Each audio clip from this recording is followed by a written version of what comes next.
Yozgi tun jimjima. Yozgi tun. Biz hovlida gaplashib o'tirgandik. Kelinoyim har doimgidek muloyim va kamgap edi. Men esa nimagadir g'ashim tarqamagandi. Ko'nglim biroz xira edi. Bir lahza u mendan sigaret chekayotganimni hech kimga aytmaslikni so'radi. Men indamay bosh irg'adim. Soat kech bo'lib qoldi. Ertaga erta turamiz, dedi kelinoyim jilmayib. Men hazil aralash, endi mavzu ochildi-yu, dedim. Kelinoyim kulib boshini chayqadi. Sizga Mansur akam qaramasa o'zim qarayman deganimda esa sal jiddiylashdi. Uyatsiz bo'lmang, dedi u kulimsirab. Shapaloq emas, lekin so'zlaridagi keskinlik meni o'zimga keltirdi.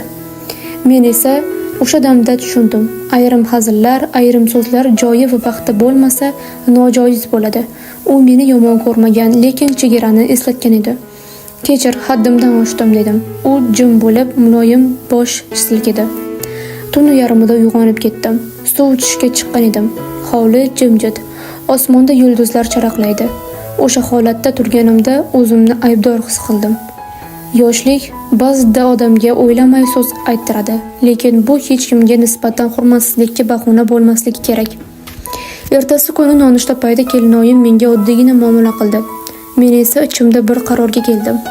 Endi undan faqat o'rnak olaman, chunki u o'zini or-nomusi bilan tutdi. Men esa ulg'ayish sari ilk qadam qo'ydim. Kelinoyimning hatto bir marta meni chaqirganini ham eshitmagan edim. Yosh bo'lsangiz, nima qilasiz chekishni, dedi bir kuni. Ustiga ustak amakingiz bilib qolsa yaxshi bo'lmaydi.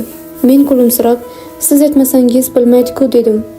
Shunda u biroz jiddiylashib, "Yo'q, o'zi jahli chiqib yuribdi", dedi.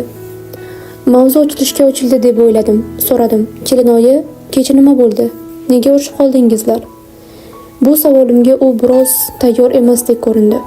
Qisqagina javob berdi: "Qo'ying, Mansur akangiz janjal qilgisi keldi-da.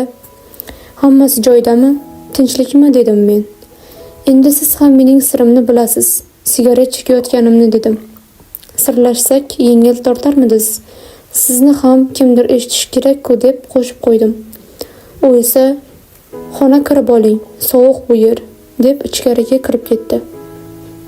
Men esa hammasi tamom, kelinoyim meni noto'g'ri tushundi deb o'ylab xonamda yotgan edim. Shunda uning ovozi eshitildi. "Javohir, xonadamisiz?" "Ha, kelinoyi", dedim. "Bolalar ham uxlab qolishdi", dedi u. Men kelinoyimning xonasiga bordim. Hamma narsa joyidami? Kamchilik yo'qmi?" deb so'radim. U menga qarab, "Siz to'g'ri aytdingiz", dedi. "Nima haqida?" deb hayron qoldim. Men ham kimgadir dardimni aytishim kerak edi. "Ha, albatta, men sizni tushunaman, nimalar bo'lyapti o'zi", dedim. U yerga qarab turdi-da, "Xonangizga kira olmadim, shuning uchun bu yerga chaqirdim", dedi. "Ha, eshitay", dedim men. "Mansur akangiz ancha o'zgardi", dedi u past ovozda. "Bilaman, men ham sezdim", dedim. "Kechalari kech bo'ladigan, kech keladigan bo'lib qoldi. Shubhalandim", dedi. Men faqat bosh silkib turardim. Bir kuni telefoniga xabar keldi. "Xotinchangiz uxladimi?" degan. Bilmagandek qilib, "Ha, uxladi", deb yozdim. Keyin u "Juda sog'indim. Qachon yana birga bo'lamiz?" deb yozdi. Men dildan larzaga keldim. "U kim edi?" dedim. "Maktabdagi bir o'qituvchi qiz ekan. To'ydan oldin ham yurishgan ekan. Bilmadim, meni buvim topib bergan edi Mansur akangizga. To'ydan keyin o'zgardi." So'ng yig'lab yubordi. Men bexos sochini silab, "Boshqa yig'lamang kelinoyi", dedim. U indamay yig'layverdi. Ichimdagi bir savol bo'g'zimgacha kelib qoldi.